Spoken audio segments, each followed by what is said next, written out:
I just keep looking? Okay. Okay. Good evening and welcome to the meeting of the Palo Alto Unified School District Board of Trustees. Today is June 4th and the time is 6:35 p.m. The board met earlier in closed session and took no reportable action. Ms. Ladimeric is unable to join us today, so as Vice President, I will be presiding over the meeting. First, we need to approve the agenda. Is there a motion? So moved. Is there a second? Second. All in favor? Aye. Aye. It has been approved. Okay, first up is reports. Superintendent of Schools report. All right. Well, I usually have some students to go first, which gives me a minute to think. So, anybody else have anything to say? Look, good end of the year, and the graduation promotion ceremonies are just always a great reminder of how people think about our schools, and to watch the students come across and to hear the things that they choose to talk about, just really a good positive way. And I write about it often to everybody, but schools have cycles. One thing I like about schools is that the beginning of every year is a chance to evolve and to grow and to think about things differently, personally and professionally.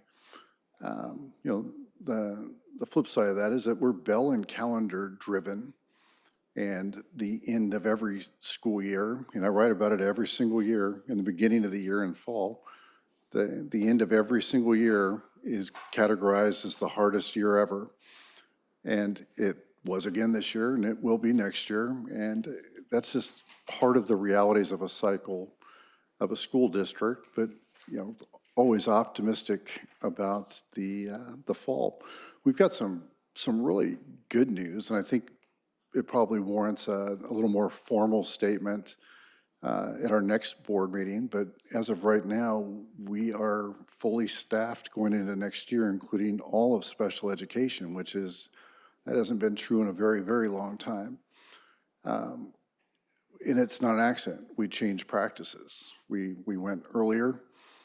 We changed the way that we do initial screenings so that we're not having to wait for a process. We're able to get in there faster. We made offers to top candidates quicker, where in the past we had waited for things that were, I think, potentially overvalued and cost us some of our best talent. Instead, we're signing people quickly, and they're excited to come. They're coming to us from all over the region and leaving other districts to come here, and we're also getting some right out of college, which is I think really important too. This can't be a place that you can't come to out of school. That would be sad. We need to have some percentage of people come here just fresh-eyed and ready to go. So we're really excited about our positioning heading into next year. But again, I think we should probably have some better data and a little more information about why this year is so much better about hiring practices heading in at the next meeting. That's it for me. Thanks. Okay, thank you. Up next is the Equity and Excellence Alliance recognition. Okay, thank you. Tonight, I'm really honored to present this board item, which recognizes the outstanding efforts of the Equity and Excellence Alliance. What we know about achieving equitable outcomes is that it requires a deep level of commitment, vulnerability, and equity-focused leadership. And in alignment with our committee to serve and celebrate others, we selected one site whose commitment to the Alliance and to the work has stood out among the rest. And that school has exemplified a collective commitment to building their own equity literacy. So tonight we are here to honor the Hayes Elementary School staff and their multicultural affairs liaisons. And just to let you know a little bit about the work that this team has done. First of all, they've been solely committed to attending the meetings. They are highly engaged. They are taking practices back to their school sites and having courageous conversations. I thought they did a great job last year. They ended up even doing better this year. So I thank them for that. But under Mary Busman's leadership and her team, including Kendra Williams, Sean Harvey, and Michael House, this team has not only embraced the principles of equity leadership, but has also put them into practice, both with their staff, fostering a sense of belonging and inclusion at their school site. And I had the privilege of being a speaker at one of the equity trainings, which was the JEDI training, Justice, Equity, Diversity, Inclusion, that was for families. And what happened was most of the staff showed up. And I was quite surprised by that. And even when they find out that the Jedi training was not about Luke Skywalker, they still stayed engaged. So that was great. But despite my joking reference to Star Wars, the work is deeply important. And these Jedi trainings was a serious and impactful session that really focused on building awareness around equity and how we raise justice-minded children for the next generation to come. But tonight we recognize and celebrate Principal Mary Busman and her team. So I'm going to ask them right now to stand up to receive your award. I'm going to ask my colleagues, Ann Brown and Guillermo Lopez, to present. Each of you will receive a plaque. If you'll come to the podium, please.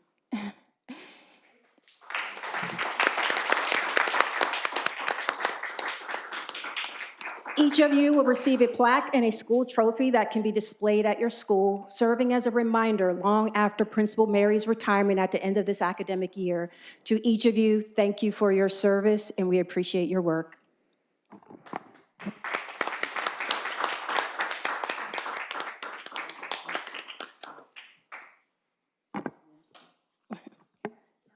I just want to say a quick thank you. Thank you, Don, for allowing us to do this work. It's so very important. And particularly, Lana, you are the woman who has led us through this very, very important path to see and hear and feel and listen to each of our children and let them know that they are important, their voices are key, has been a tremendous privilege and a commitment for our staff. And so we're so grateful that we've been able to enter into this work. So thank you for the opportunity, and I hope this continues forever because we're not done. All right, thank you. Do you all want to say anything?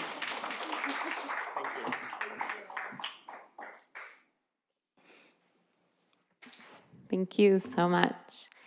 Up next is our staff report, starting with an equity update presented by Honora Lee, principal of Palo Verde Elementary School. Great. So yes, the celebration is not over yet. So next up, we do have Honora from Palo Verde Elementary School. Honora has been doing some really incredible work on fostering inclusivity and belonging at her school site. So we're going to hear a little bit more about the work she's doing.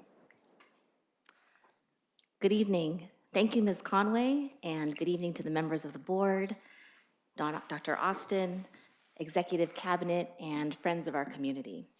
I am proud to present to you this evening the equity report for Palo Verde Elementary School. As many of you know, Palo Verde underwent major construction in 2022-2023, and our entire school was relocated to a temporary campus on Greendale at Middlefield Road.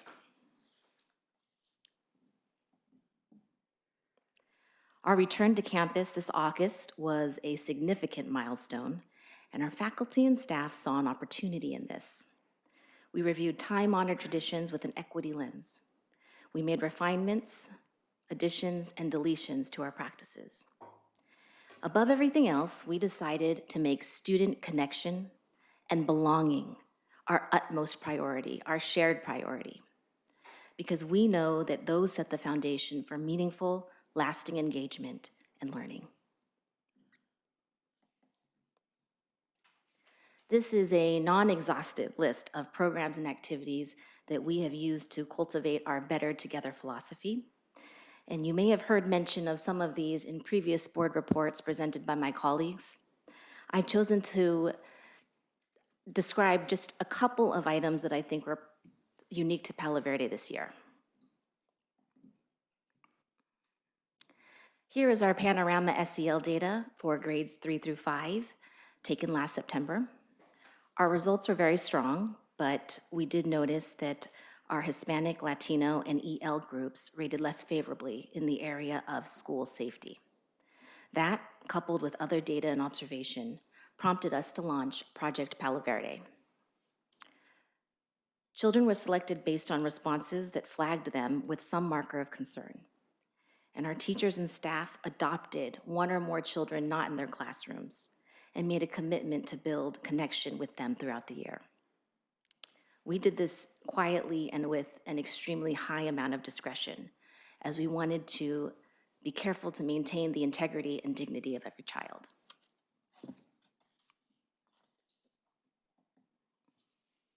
In February, teacher librarian Amy Hansen helped us launch One School, One Book, a school and family reading initiative. Every household received a copy of Otter by Catherine Applegate, along with a pacing guide and other resources. With the help of our SAFE specialist, Christian Munoz, some received Spanish editions and translated guides, as well as personalized follow-up. Children at school participated in open read-alouds, classroom projects, and other related activities. We capped it all off with a celebratory Zoom with the author herself, and the response to this initiative was overwhelmingly positive. It's just another example of how we have tried to cultivate a sense of joy in reading and learning, but most importantly, belonging in our school.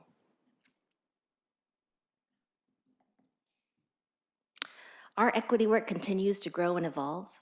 Staff have been analyzing data with more frequency and intensity. We have examined our panorama, iReady behavior data to improve outcomes for all, but with a particular attention and focus on our minority, EL, and special education subgroups. We've engaged in book study to expand our collective knowledge around the science of reading. With the support of Ms. Conway, we've delved into very difficult conversations around equity and bias, and we've invited students and parents to join along. We will go deeper into each of these items in the year to come.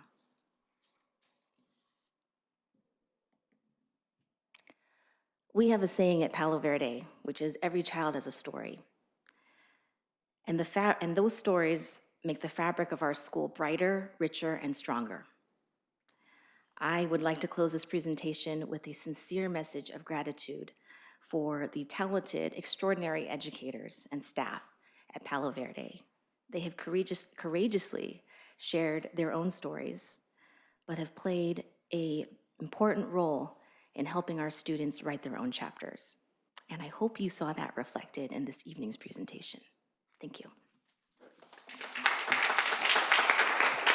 And before we close, I want to challenge everyone to find Honora on that screen because she is there. Thank you so much. I see that we have one public comment, Stephen Davis.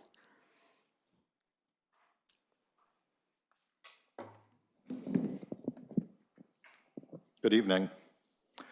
I'm actually, once again, a proud alumni parent. My daughter was at Palo Verde for 1 year in 5th grade. I'd like to look at some interesting things by the numbers that I can see. Palo Verde is another elementary school with no suspensions. This is possible. Why don't we make it a district policy? Another area, however, of more concern is chronic absenteeism, which seems to be a substantial problem with Asian, white, socioeconomically disadvantaged, and students with disabilities all in the red. Hispanic students are also very high, and no groups are in blue, green, or yellow. Multiple groups are either below standard or have a large gap between them and their peers in English language arts and math, though overall performance, I think, both absolutely and relative to the district is very good. Actually one thing, I mean, I know you always get me, you yell at me about saying unnice things one time, No, it wasn't you, it was him. But anyways, actually I wanted to note that it looked like English learners are doing particularly well at Palo Verde academically. I don't track that quite as systematically as I do for students with disabilities, but the numbers seemed particularly impressive. I don't know if it's a small numbers problem or something systematically that they're doing particularly well, but that was notably positive. Thank you. Okay, thank you. Colleagues, any comments or questions? Yes, Ms. DiBrianza. Thank you for the presentation, always a favorite. And thank you for coming to do it on your own. The school year has ended. Everyone else had staff who has worked hard with them on this plan, and I'm sure you have lots of staff that has worked hard with you, and yet it is their summer. So thank you for coming and doing it on your own and for waiting all the way to the end of the year. I especially appreciate you noting that some of the concerning data with school safety for your Latinx students. I think that one of the things we discuss in our BEOC a bunch is that we think that some of those other indicators of test scores or suspensions or whatnot are trailing indicators of school safety, connectedness, that the culture piece. So I think working on that school safety and connectedness will, I think, make the other ones follow, we've seen in a lot of cases. So thank you so much for the presentation. Thank you for the work that you and your whole staff are doing. Thank you. Any other comments, questions? Then I will say thank you, Ms. Lee, for the presentation and for your work and dedication, as well as the work of Palo Verde teachers and staff. Thank you for looking at the data and saying we need to take an extra step. And I appreciate this clear focus on making sure that each and every student feels safe and a sense of belonging. And another shout out to librarian Amy Hansen for her work and dedication, including spearheading the school-wide reading program, One School, One Book. It created a shared reading experience within the community, and she also shared thoughtful discussion questions for families so that they could discuss it at home. And so I just wanted to thank her and thank you. And again, thank you for presenting after school is out. We are very grateful. Thank you. Okay, so now we will move on to open forum. And it appears we have 5, so every commenter will get 2 minutes. Start with Sarit, Stephen Davis, and Alan Crystal. Thank you.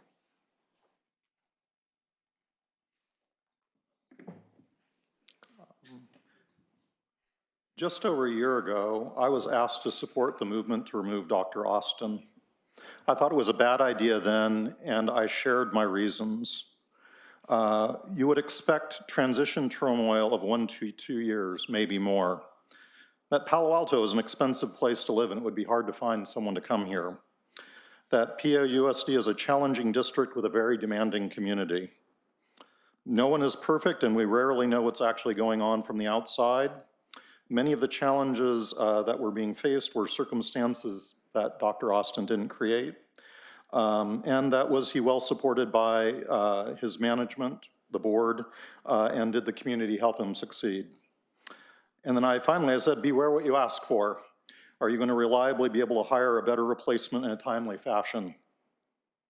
I raise these as we are facing serious turnover and morale problems for our teachers and staff, and not just in special education. These same questions need to be asked when we consider laying off staff and how we work to retain current employees. It's great to hear that much more aggressive moves to hire have already happened, and I look forward to seeing excellent results. But the bottom line is Dr. Austin isn't a replaceable widget, and neither is anyone else. Thank you.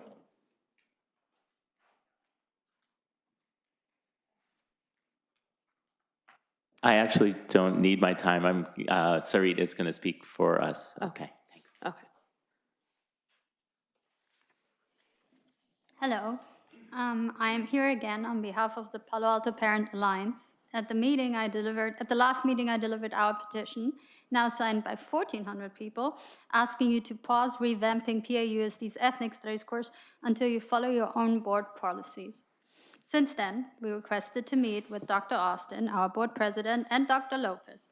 Dr. Lopez declined the meeting request again, asking for us to email him, and we did. You can see by his response that he did not respond to our submitted questions nor address the many errors we identified in the ethnic studies FAQs. I'm sharing with you in hard copy the Alliance response to the PAUSD's ethnic studies FAQs.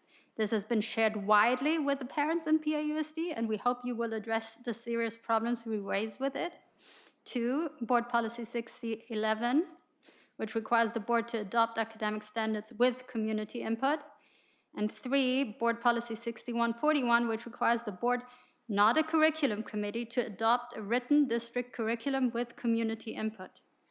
We value the PAUSD promise, which is your commitment to strengthen partnerships and engagement with families and the broader community, and to strengthen trust. Meeting with the Alliance, which represents hundreds of PAUSD families, would be a great start. Thank you. Thank you. Next up is Meb Steiner, followed by Rika Yamamoto.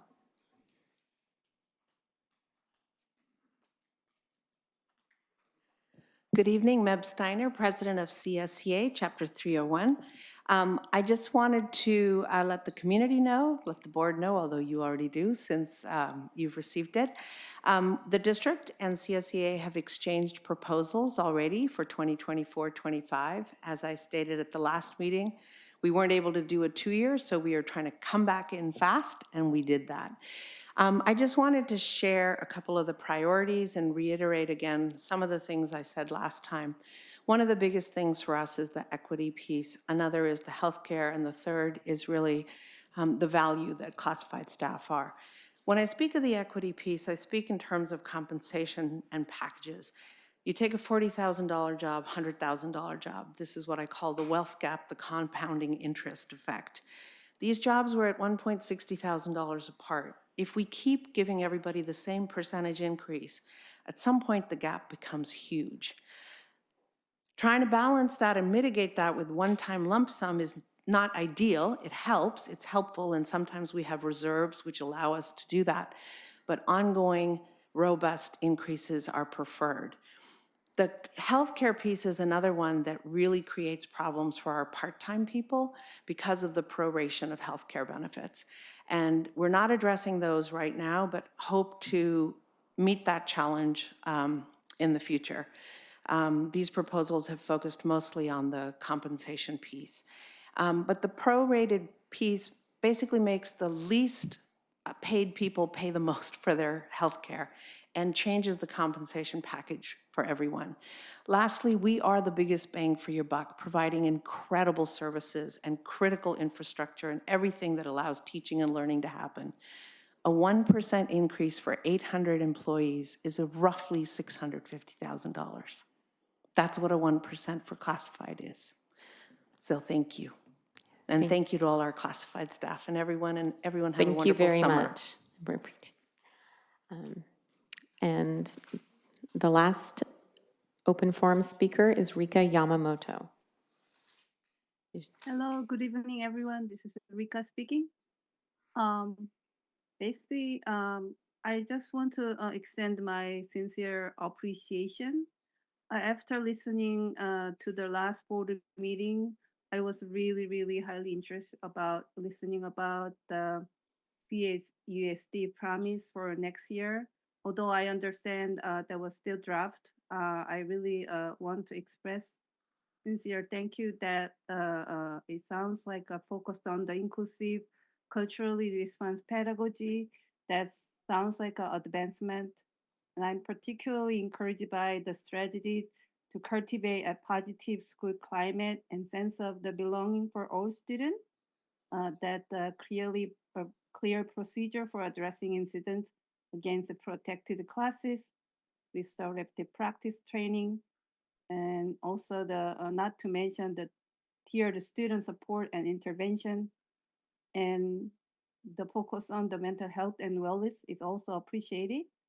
We are very looking forward to the next year, all together working toward to the another successful year, especially for our student with a disability. Thank you, and then we will provide our CAC report to the cabinet and the board member. Thank you, and then our community. Thank you. Thank you very much, and thank you everyone who took the time to speak today at Open Forum.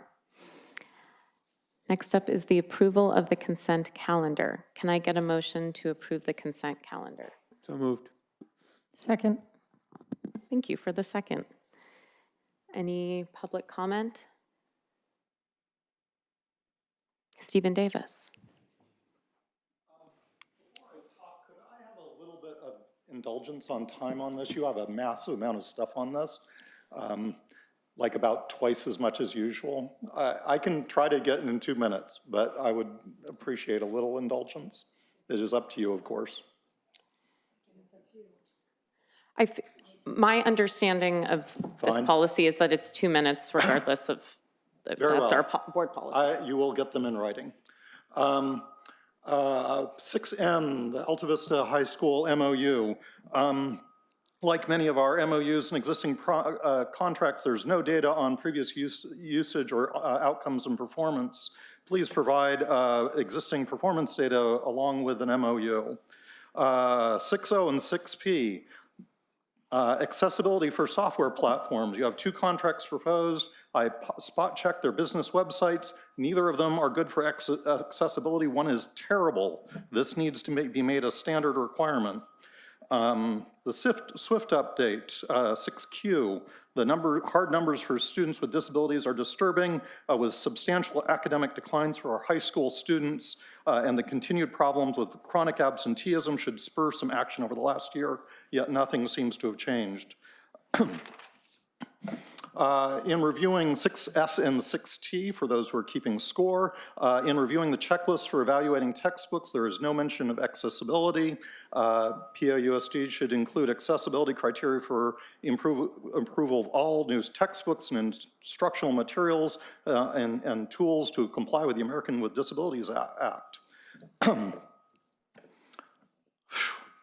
6W, Comprehensive Safety Plan, probably should include a reference to the Americans with Disability Act, along with 6X. I sent you a written comment on this. There's a technical error in how it was written.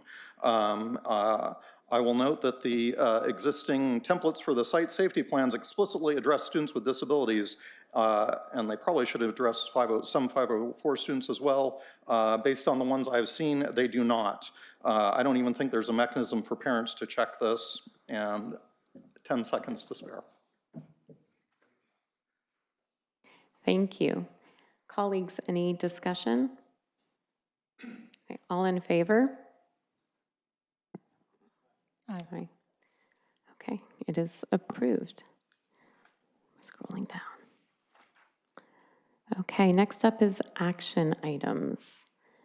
Approve additional scope of work and increase in change order contingency for the JLS Middle School Administration and Library Project. I'll go ahead and go. So I'm Tom Hodges, for those who don't know, with facilities. Closer? Okay, how's that? Okay. I can always talk louder too. Okay.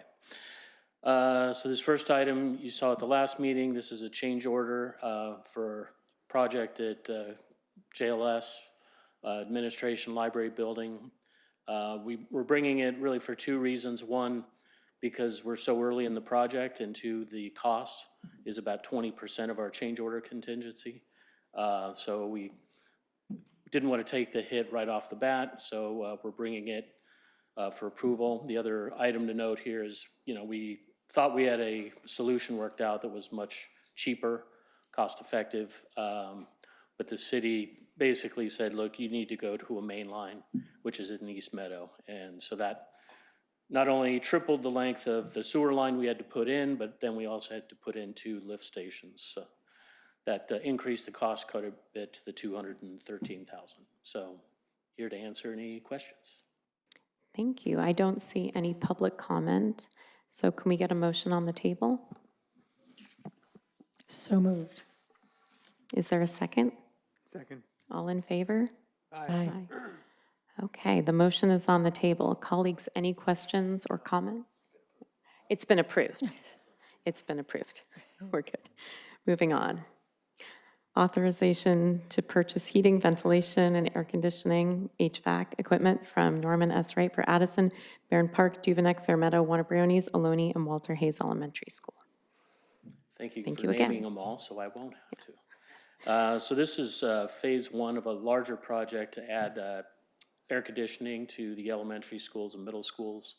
For this summer of 2024, we're trying to get work done at the 7 campuses noted to try to get everything here in time for, summer started yesterday. So we're looking for approval for this advanced purchase. We have the PO ready to go tomorrow, so we can get the materials here. At the next meeting, you'll see the contracts for actual installation. Those come back at the 18th. So with that, again, if you have any questions, be happy Thank to you. answer. Again, there's no public comment, so can we get a motion? So moved. Is there a second? Second. Any questions? Can I just say that we started talking about air conditioning all of these sites like at the early in COVID, right? And it's nice to finally see it. It was getting the equipment to do it. It's great. I'm glad it's happening. I'm sure all of our teachers and students and parents are glad that it's happening. So thank you. Yes. Okay, then colleagues, all in favor? Aye. Aye. Okay, it is approved. Okay, now we move on to discussion items. I will now open the public hearing for the LCAP. In terms of public comment, I see one person, Stephen Davis.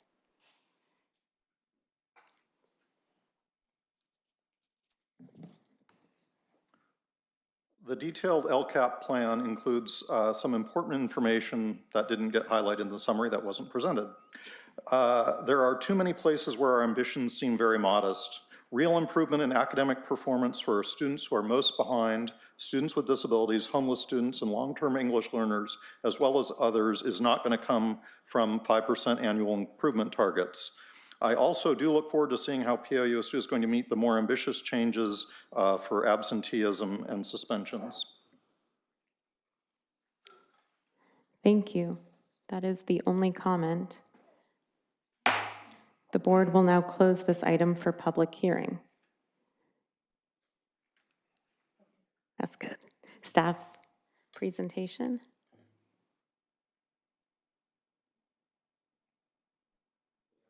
Is there a presentation? Okay, sorry. Okay.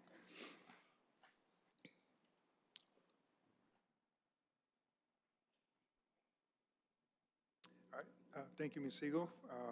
So this evening, we will be going over the public hearing, which is part of finalizing and completing the 2024-27 LCAP cycle. The following are the components of the LCAP, and they were met by collaboration across departments and ongoing check-ins and feedback from our educational partners, DLAC and DHC members. For the timeline, we held ongoing meetings with our educational partners, administrators, and staff members, and consultations with the county office to ensure that we were right on track in calibrating the matrix for our 3 goals. Dr. Lopez, can you speak a little closer to it? It's hard to hear. Thanks. Closer to me, sorry about that. So our 3 LCAP goals focus on the following. Goal number 1, high quality teaching and learning. Goal number 2, equity and excellence. And goal number 3, attendance and wellness. For goal 1, some of the actions are as follows. Ongoing OG methodology and Haggerty curriculum training for TK-5 teachers. Maintaining systems of advising and monitoring to make sure that all of our students meet college entrance requirements. Teachers on special assignments or TOSAs providing instructional material support and standards implementation. Some of the samples for Goal 2's actions are full implementation of our MTSS platform across all school sites. Continue to monitor and calibrate our progress on ESRI groups. provide ongoing professional learning for teachers on best ELD teaching strategies and incorporate them into their lessons. Focus on utilizing team teaching models for our middle school math courses supporting struggling students with the focus on students with disabilities. Actions for Goal 3, continue family conference and outreach to address the attendance barriers, ongoing wellness center support for our students in our secondary schools, implementation of responsive classroom strategies in our elementary schools, and ensure that our teachers have access to the training. Next steps is we will be bringing back the LCAP adoption for the June 18th meeting. And then after it's adopted, we will be submitting it to the county office for approval. And that concludes our presentation. Thank you so much. Colleagues, do you have any questions or comments? Okay, thank you. Up next.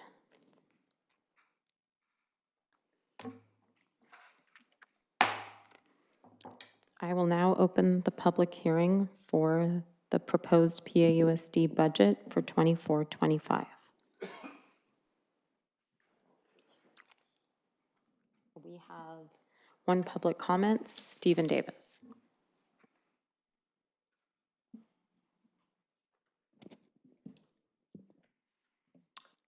Thank you to the PAUSD staff for putting this together. If people take the time to look at this, there is a lot of useful information as to where the budget is and where it is going. I would enjoy a more extended explanation of all this with extensive questions and answers. I probably would be alone, however. The comments on the budget and excess reserve documents are worth reading to get a picture of some of the areas of the budget which people have had a lot of concerns about. Also, the continuation of the long-term demographic trends with a projected loss of 200 students per year absolutely needs to be addressed by the district and this board or its successor. Again, thank you for this presentation. Thank you so much. The board will now close this item for public hearing. Now we have a staff presentation. Thank you, Ms. Siegel. Starting us off on our budget presentation is our incoming CBO, Ms. Sharon Yu. Thank you, Ms. Chow. Tonight, I will be presenting the budget adoption for the 24 and 25 fiscal year, focusing on the updates following the May revision, particularly the implication and strategies around Proposition 98.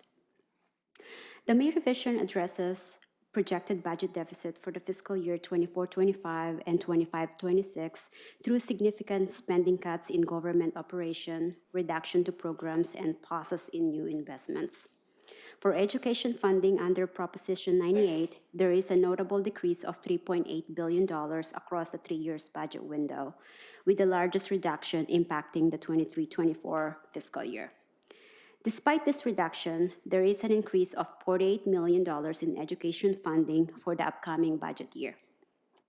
To mitigate these challenges, the state is proposing to utilize the rainy day fund to offset the obligation for this year and the next, which is what they call the Prop 28 maneuver. Additionally, the statutory cost of living COLA has increased from 0.76% to 1.07%.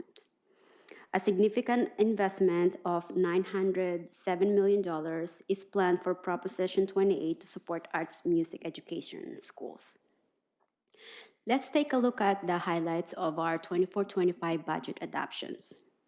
We have anticipated the tax growth of the fiscal year 24-25 at 3.4% and a 2% in the out years. We also incorporate the 1.07 COLA applied to applicable programs. Usually those are in our federal and state grants. Interest income are budgeted at 3%, and also there are various one-time funds that are expiring as we speak. Also, another thing that we incorporate is that our Expanded Learning Opportunity Program, or ELOP funding, will be reduced to be spent in the 2-year window. And also, in addition to that, the universal transitional kindergarten remains unfunded for our basic aid districts. On the side of our expenditures, step and column salary growth is budgeted for all staff. A new salary schedule has been negotiated for PAEA and PAMA staff. That includes also an annual expenditure plan for Proposition 28 that will support arts and music in schools.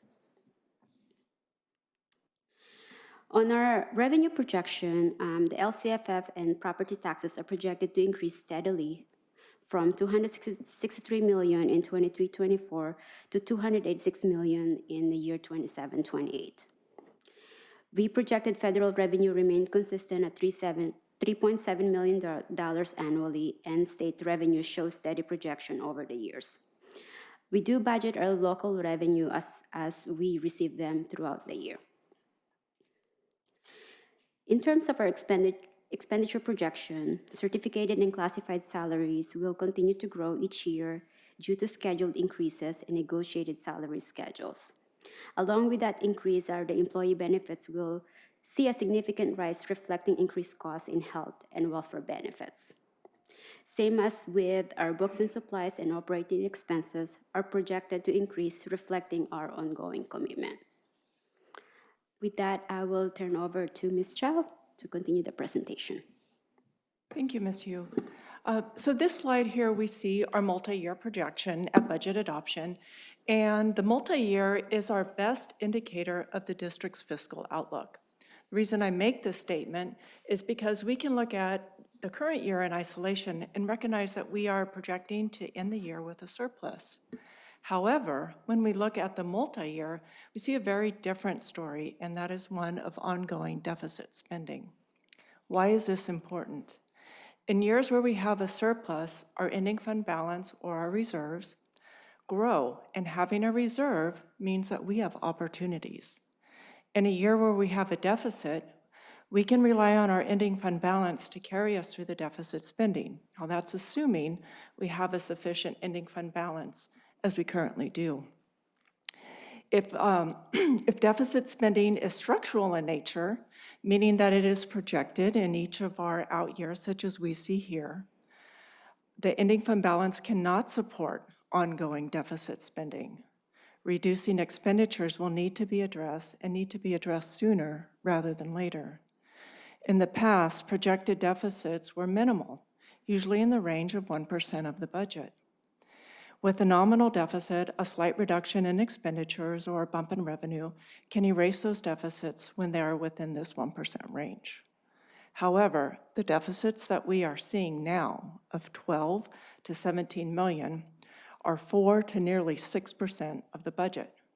Now, these deficits, while not unexpected, are larger than we have seen in recent years and will need to be closely monitored at each upcoming financial reporting period. At current revenue and expenditure estimates, this deficit spending will take our ending fund balance down from 104 million to 45 million in just 4 years. Not to oversimplify, but there are 2 ways to eliminate deficit spending. You can increase revenues, or you can reduce expenditures. Since we have little control over our revenue, the clear message from this slide is that close attention needs to be paid to the expenditure side of the budget in order to prudently manage the projected deficit. Next slide, please. There's been a lot of attention raised about our ending fund balance in recent months. Now, this slide, which we have seen at every financial reporting period, provides clarity around our ending fund balance and the opportunity that these reserves support. We are estimating an ending fund balance of 104 million for this fiscal year end. At this level, we have fund designations to support a variety of upcoming expenditures and opportunities. This next slide is our estimated ending fund balance if no changes are made to curtail the pattern of deficit spending. We immediately see the impact that unchecked deficit spending has on the fund balance. with an ending fund balance of $45 million. We have spent down nearly all of our restricted funds. In the committed category, all funds will have been depleted.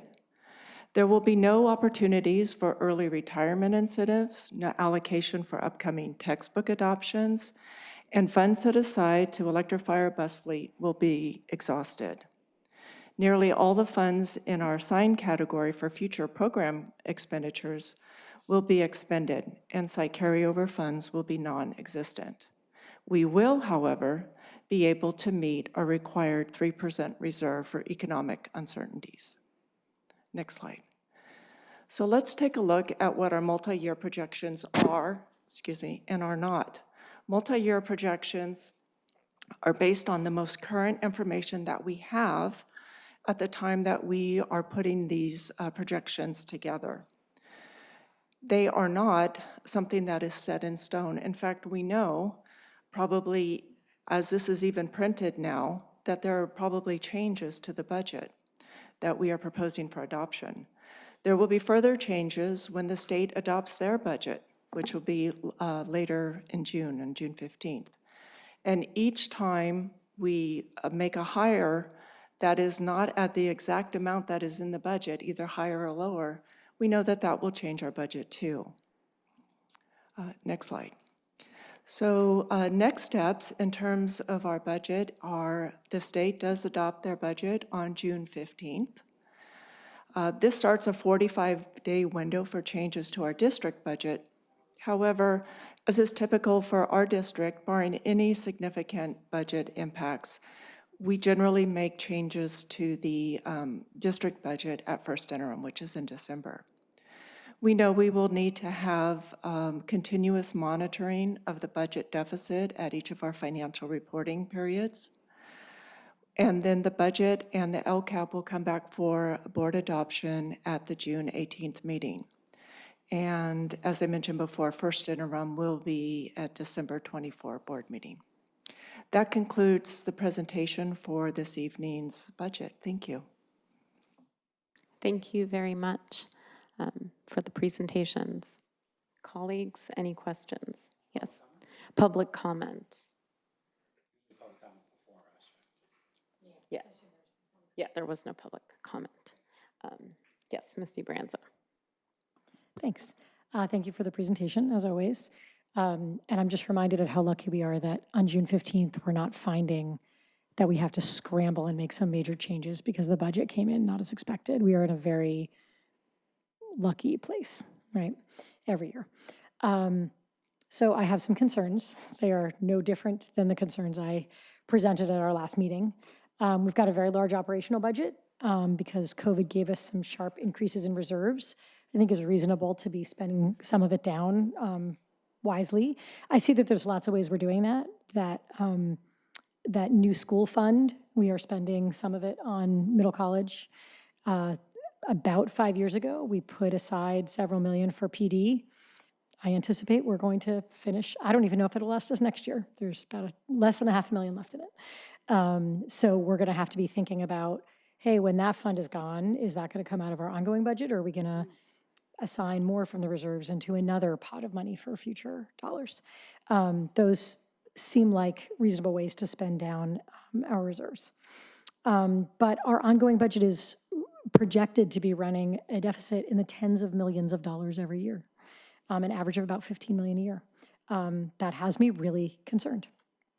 I am thrilled that we offered one-time money to our bargaining units, and I would have been comfortable with even more than that. But my concern is the ongoing dollars that we committed to putting us in this position. I also note that for the first time, seeing our projections for next year at a 3.4% property tax increase, which I think is probably more accurate, but we've always been super conservative with that 2% to make sure we didn't overcommit. And these projections are even with a 3.4 next year, not a 2%, which has me a little further concerned. But I think it's a more realistic number. So if this is the budget that you bring for approval next week, next meeting. I'll vote for it, but in the short time I have left on the board, I hope that the administrative team is considering where we can make some significant changes so that we are not spending the next 4 years running in a multi-million-dollar structural deficit each year. We have been lucky enough during most of my tenure on the board that we have been fine. I know that Mr. Collins remembers when he and I first joined the board. That was right when we had the $6 million blunder.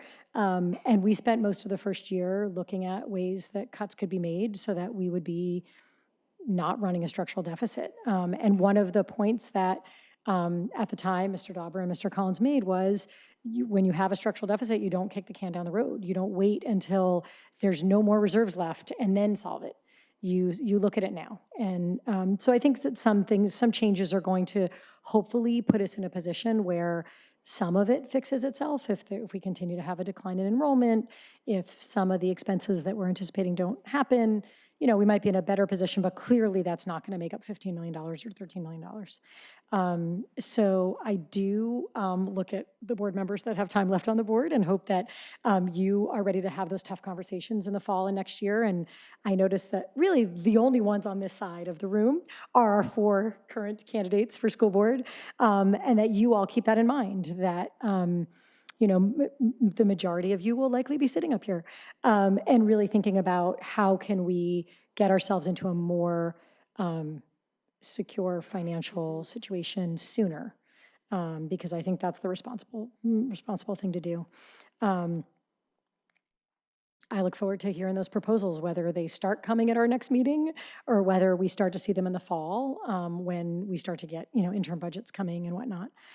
So thank you for your work. And I will be probably watching from my sofa when I see you guys talking about this. And I am sure that you guys will be making the hard decisions you have to make. Thank you. Yes, Mr. Durov. Yeah, I agree with everything Dr. DeBranza has said, and this is not going to be the last time we talk about this. But the only question I have right now is, when do we start talking about the next parcel tax? I mean, I know we are through 2027 on Measure O, but I mean, just looking at when we start, if I recall, we started talking about it a couple years before last time, right? Yeah, we're not far off from calling the strategists. It's what they do, and they'll start to talk to us about that because, as we talked about, the property tax is already in a higher percentage than typical, although in the years beyond that it is still at 2. And we also still show the parcel tax continuing, and while we're optimistic, that is certainly not our decision. That is a decision that the voters will make. Right. And, while we don't want to have to rely on the passage of a future parcel tax, I think one of the benefits we have in Palo Alto is that our community members really choose to invest in our schools, not just by living here, but also by voting consistently for parcel taxes, because they know that we spend the money conservatively and well, and that it goes to our students. So, just wanted to get a timeline on that. Thank you. Thank you. Mr. Collins? Thank you. Thanks for this presentation. As you mentioned, the major ingredients into a long-term P&L projection is the revenue and the expense, and you focused on the expense. But I want to talk a second about the revenue. Looking at the multi-year projection, which keeps turning off on my phone,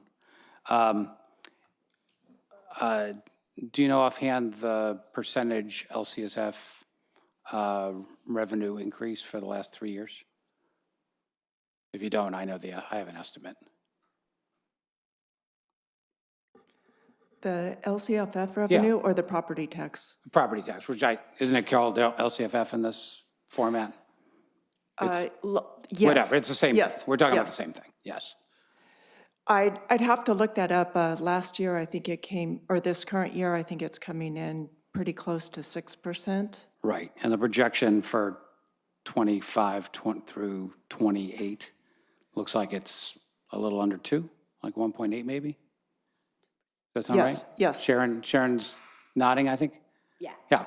So, I mean, it's worth pointing out, and then the long-term average, and the long-term average of property tax increase in Palo Alto going back to 1980, which is, I think, the longest I've ever seen, is sort of in the 6-ish% per annum, with a wide degree of variability. And our approach has been, just as you did here, to estimate very conservatively at the low end, frankly, of what we've ever seen, which is sort of the 1 to 2%.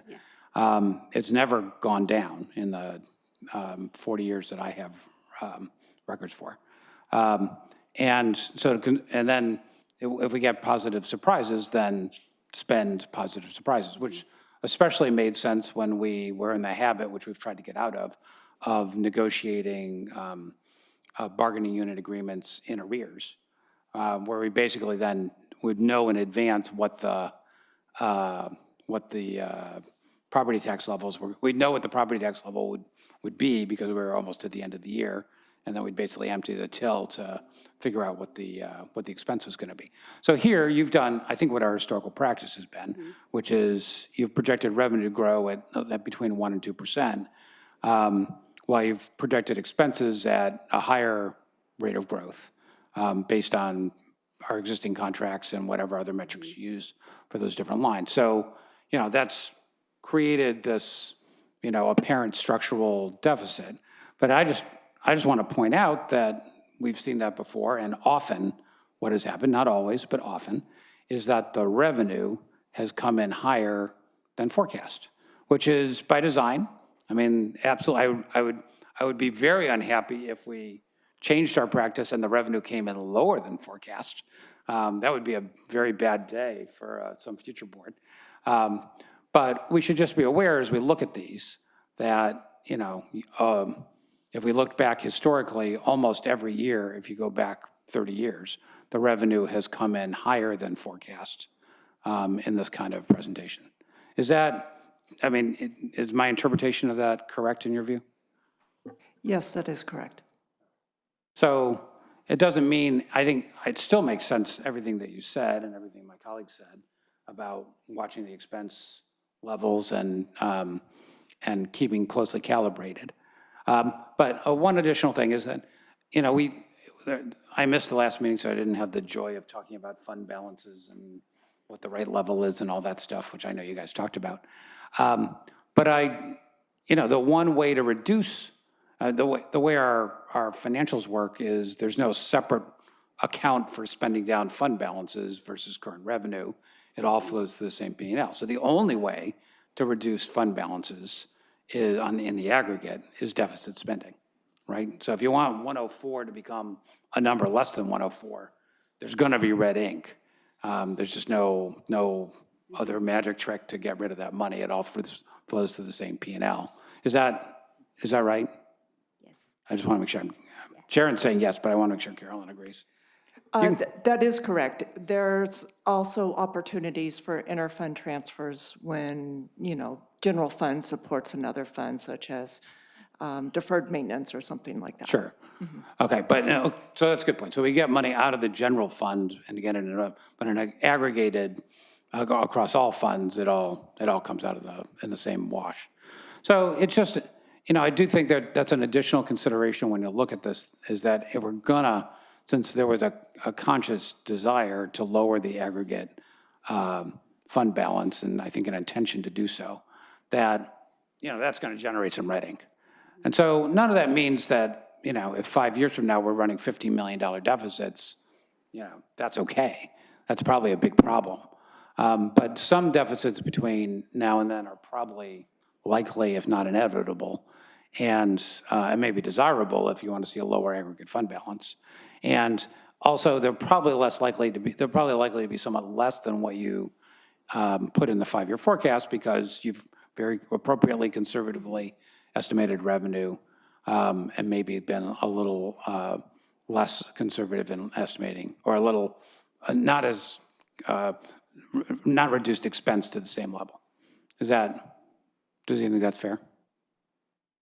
I would say yes and no. In the budget year, the 24-25, we have not yet settled with our CSEI. CSEA team members. So that is an expense that is actually underrepresented. It's not in the budget, whereas the revenue is budgeted at 3.4%. Now, in the out years, we do have, meaning the years beyond 24-25, we do have 2% budgeted as the revenue. But I also want to be clear that in those years, there is no raise beyond step and column budgeted. So to be honest, I anticipate both sides of that equation will rise. I expect revenue to come in more than 2%, and I also expect our expenditures to increase due to negotiated salary agreements, et cetera. Fair enough. I did want to make one last comment on parcel tax since it came up. One thing that has been I think you've probably got the parcel tax in there at the same amount or the same, yeah, right? So I think it's very likely that the parcel tax will be renewed. There's never been any indication that it won't. I do think it'll be an interesting question, renewed at what level. We have one of the, if not the highest parcel tax in the state in terms of dollars per parcel. And it generates a certain amount of money. The way we usually think about that money, the way most people think about money is revenue per pupil. And as we've kept that number, and that was part of the rationale for the parcel tax stiffly increasing over the first 20 years. As our enrollment increased, we said we need more money per parcel to keep the revenue per pupil kind of where it is. As the enrollment now heads in the other direction a little bit, it may be that it's appropriate to reduce the parcel tax. And I think we kept it the same. Did we keep it the same? I can't remember. We kept it flat. Yeah, I think there was some talk about it, and we ended up keeping it the same. Yeah. And so, and that, that's a discussion for the future in terms of between the board and the voters. But it wouldn't shock me if there was some conversation about, hey, with a meaningful number less pupils, maybe that parcel tax should come down a little bit to keep it in the same range of revenue per pupil. So something to think about. I don't know. I don't want to suggest including it in your forecast at this point. That's just speculation, but it is something that might come up. Thank you, and thank you for answering my questions. I appreciate it. And as you come down to your next to last meeting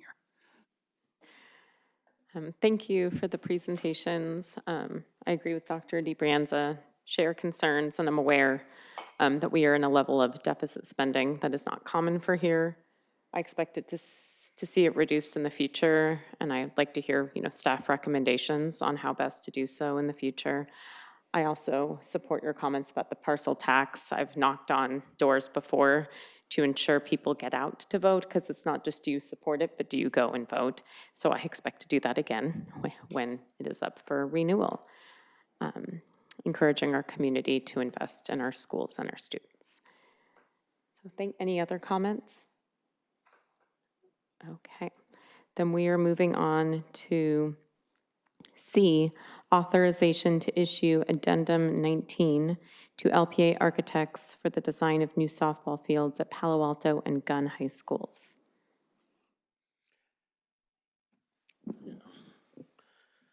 Okay, so for this item, as first reading, we are looking for a design contract, so design services only with LPA Architects.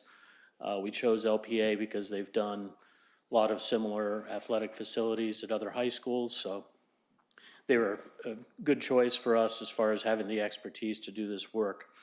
Why are we doing this? The softball fields at both schools, I think, were built in 2007 and 2009. We've done upgrades to a lot of the other facilities at both high schools, so it's time to give them a facelift and upgrades for several things. The things that we're going to be looking at trying to improve, there's the playability of the surfaces, doing ADA upgrades, some landscaping around, a lot of the infield fines around in the batting cages and bullpens, could really use some work. So they just look a little tired, and it's time to upgrade them. And I think the accessibility part of it is another big reason.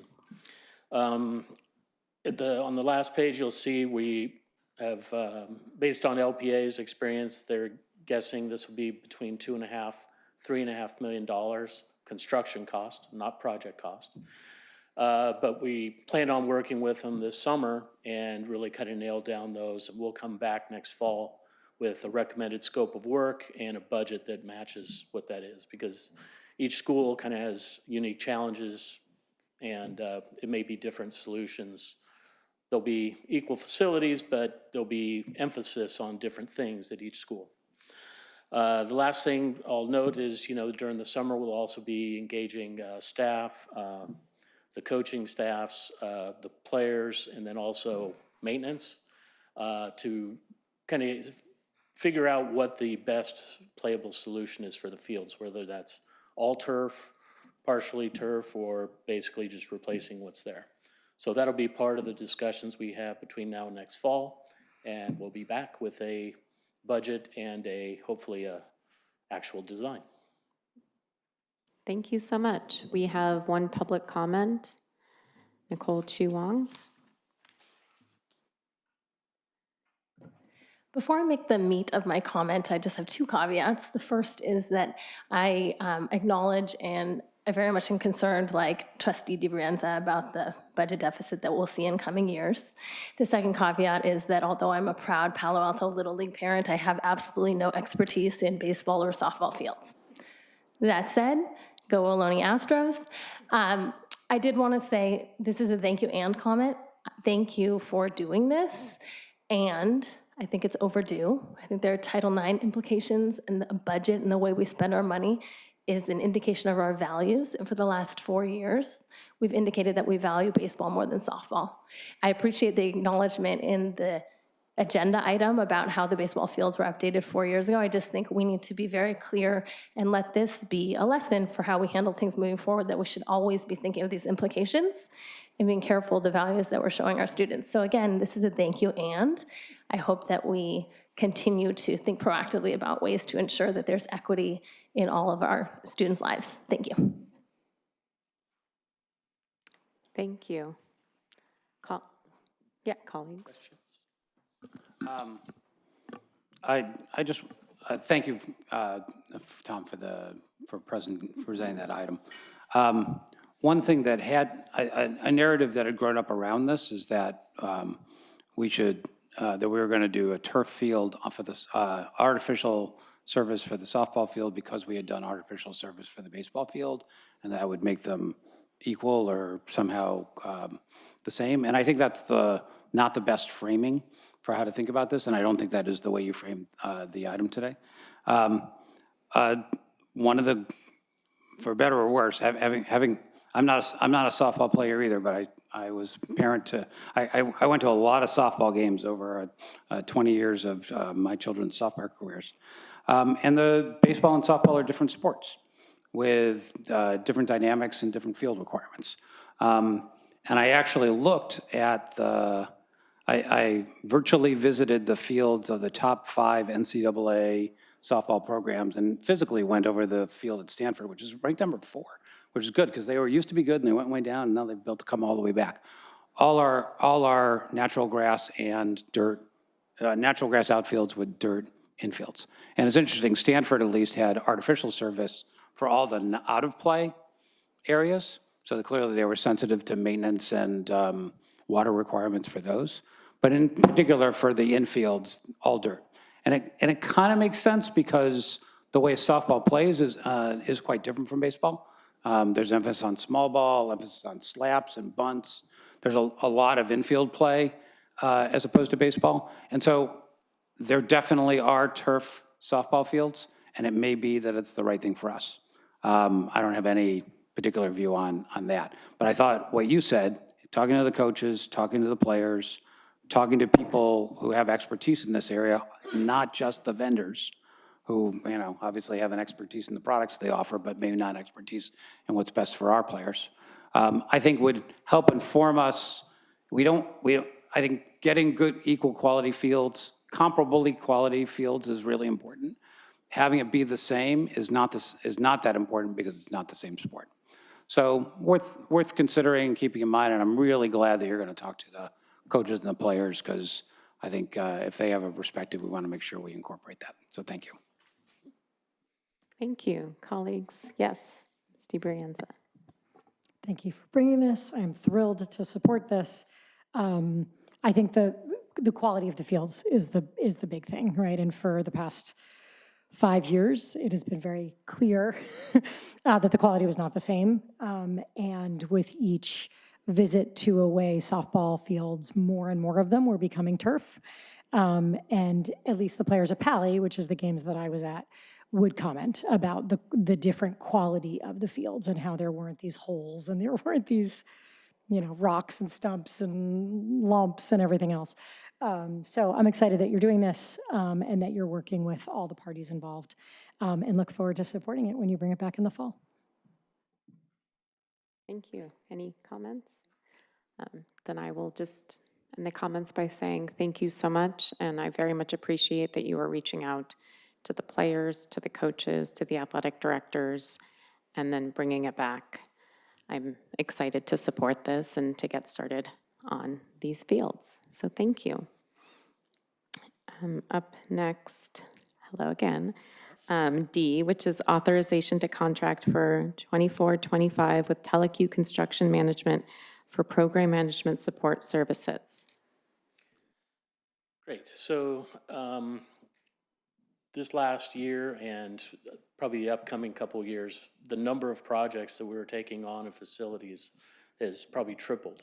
And even though the dollar figure may be about the same, the more you have projects, the more people you need to go through and, do evaluations, work with maintenance, with the school sites to figure out what is the scope of work. Sometimes, we're sketching up what the scope of work is. Other times we have to work with an architect to come up with that. So with that, that's kind of the background for both this action, and then you'll see another one at the next meeting for our third firm, which is coming. So right now, Teleq is doing work on 4 projects at JLS. They're doing the main project, the HVAC project, the fire alarm project, and I believe a parking lot project. So what this agreement will allow us to do is have them reach out beyond Stanford and do some projects, whether it's at Pally or some of the other things that we have coming up, whether it be it fire alarm projects or roofing, all these little things that just take time to get moving and get to a point where, we can get a design contract and come to you with a recommendation for a budget approval and that sort of thing. So that's what this item is. Thank you so much. We do not have any public comments, so colleagues, do you have any questions or comments? Okay, thank you so much for your presentations and for your work. Yes, nice to see you. Up next is information items. We have one public comment by Stephen Davis.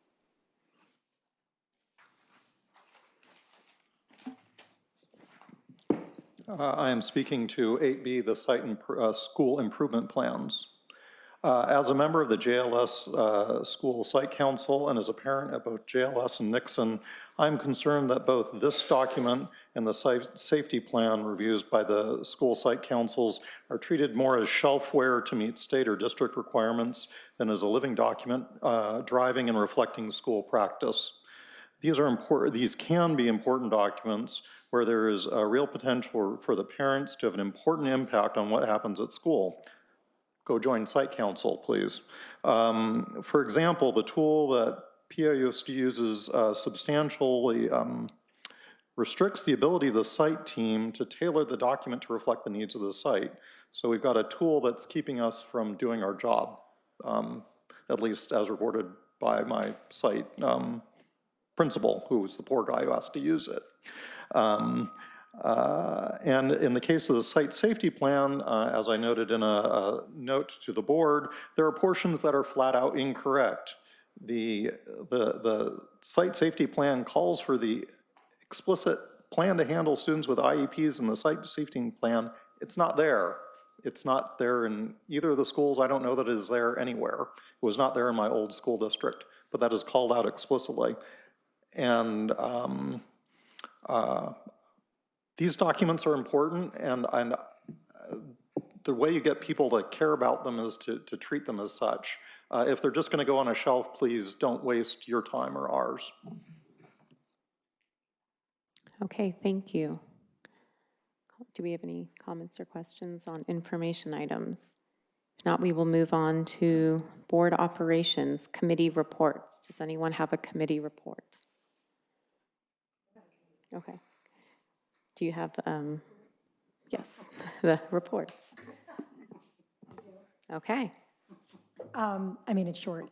Over the past few weeks, there have been more concerts, celebrations, plays, right, than I could even count.